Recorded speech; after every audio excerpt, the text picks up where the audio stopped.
Once again in a fluid situation, covering what is day 4 of the former Fox News weekend morning show anchor's attempt to win over skeptical Senate Republicans. At least 6 of them, according to NBC News' reporting, are, quote, not comfortable supporting his bid to lead the Pentagon, putting Hegseth's candidacy, quote, in peril. Senator Joni Ernst, who is viewed as central to all of this, today confirmed that she is, as of today, not a yes on his confirmation. Will you support his nomination?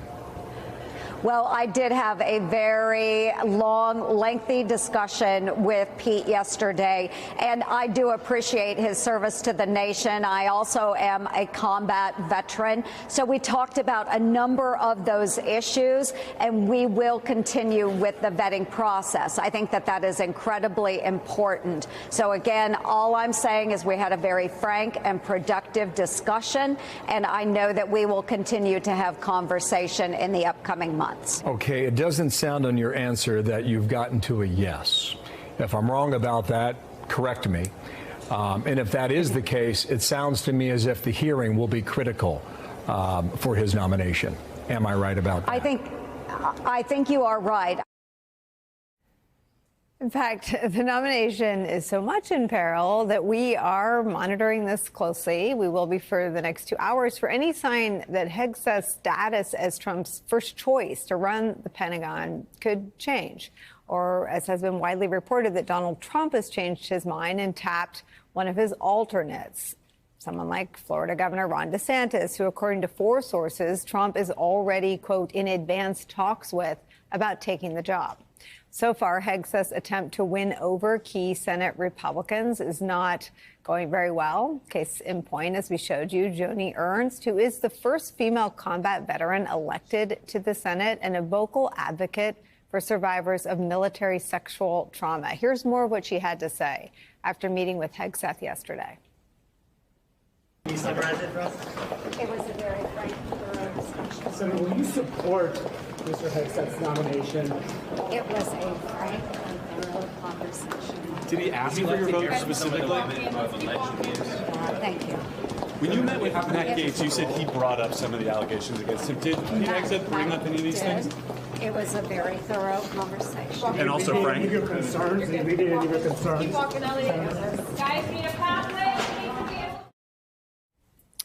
Frank and thorough conversation. And as Politico reports, a no from Senator Joni Ernst may be enough to end Hegseth's bid altogether. So we'll keep watching her. This is that reporting, though. Quote, when it comes to Pete Hegseth's bid to be the next Pentagon chief, each senator gets a vote.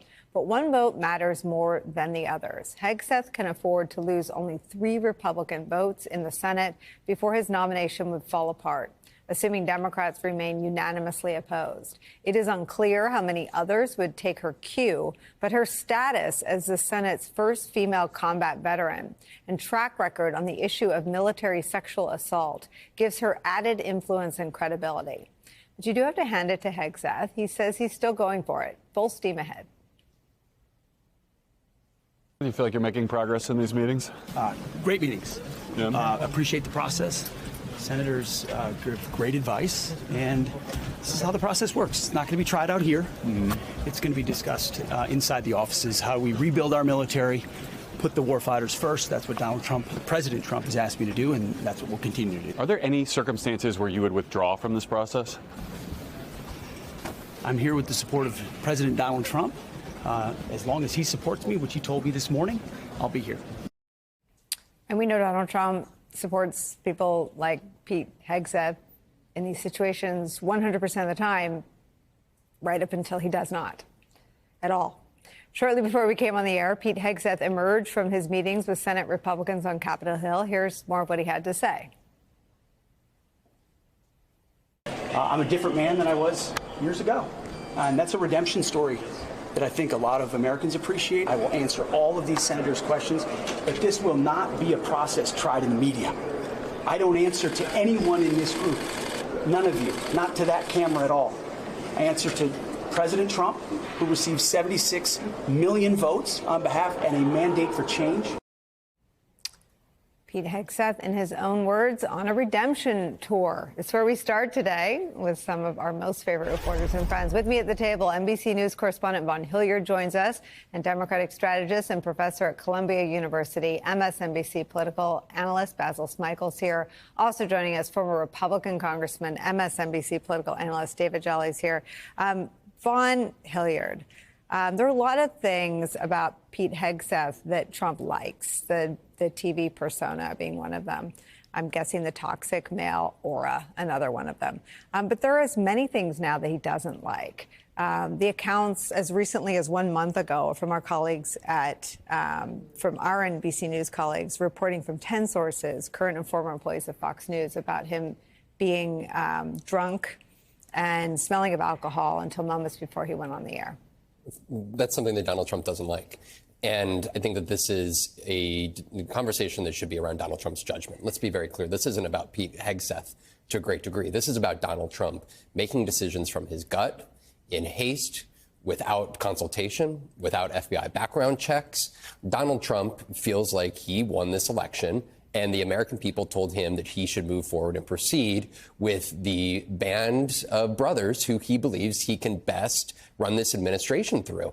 And that's exactly what Donald Trump did in those first 2 weeks, filling out this cabinet with people like Pete Hegseth, though, with very little outside counsel. And frankly, it was in that 48 hours leading up to the decision to nominate Pete Hegseth that I was having conversations with sources, colleagues of ours here at NBC News were as well. And Pete Hegseth's name was nowhere to be seen. And it was a surprise announcement when he turned to him because nobody had anticipated that. And now Donald Trump is the one bearing the consequences of his judgment and his haste in which he made that decision. What's interesting is that Donald Trump described to the degree he had a guiding philosophy in 2016 for picking a cabinet as choosing, quote, all the best people. That's not anything he's said about any of these people. And he does seem to be for this, as in your words, band of brothers, until he's not. I mean, we haven't heard Matt Gaetz. I mean, his only job today is as a cameo offering. He's for people until he isn't. And I wonder what you sense, and as sort of someone who knows Trump and knows what sort of the push and pull is, if you have any sense of what trajectory this nomination's on. This is also, to kind of answer your question, Nicole, is oftentimes I've been having conversations around who comes next and who comes in year 3 and year 4 of the Trump administration. Because as you said, this is not 2017. Donald Trump, the pool of people that he has to choose from is very, very, very small because he is looking for people that are loyal, that he has full faith and confidence will do whatever he says that he wants them to do. In the case of Pete Hegseth, what he wants to see the military do. And then you also are looking for people that he respects. That's also a small pool of people. And people that is sort of you could justify to a certain extent being qualified. He's not looking for experts by and large. Look, I mean, nothing against Matt Whitaker, but he has no experience to be the ambassador to NATO. And Brooke Rollins to be the Secretary of Agriculture, Linda McMahon to be the Secretary of Education. So that's even low on the list. So for him, people that are loyal and who he respects, it's actually a very small pool of people. Right. And frankly, when you look at the backup alternatives to Pete Hegseth, those are people, Ron DeSantis, Joni Ernst, Bill Hagerty. Those are folks that don't necessarily exactly fit that mold. So that's my question. If he doesn't get Pete Hegseth, then who does he turn to? And then who does he turn to in year 3 and year 4? Because we've seen a history of secretaries through his first administration leave within a year or two.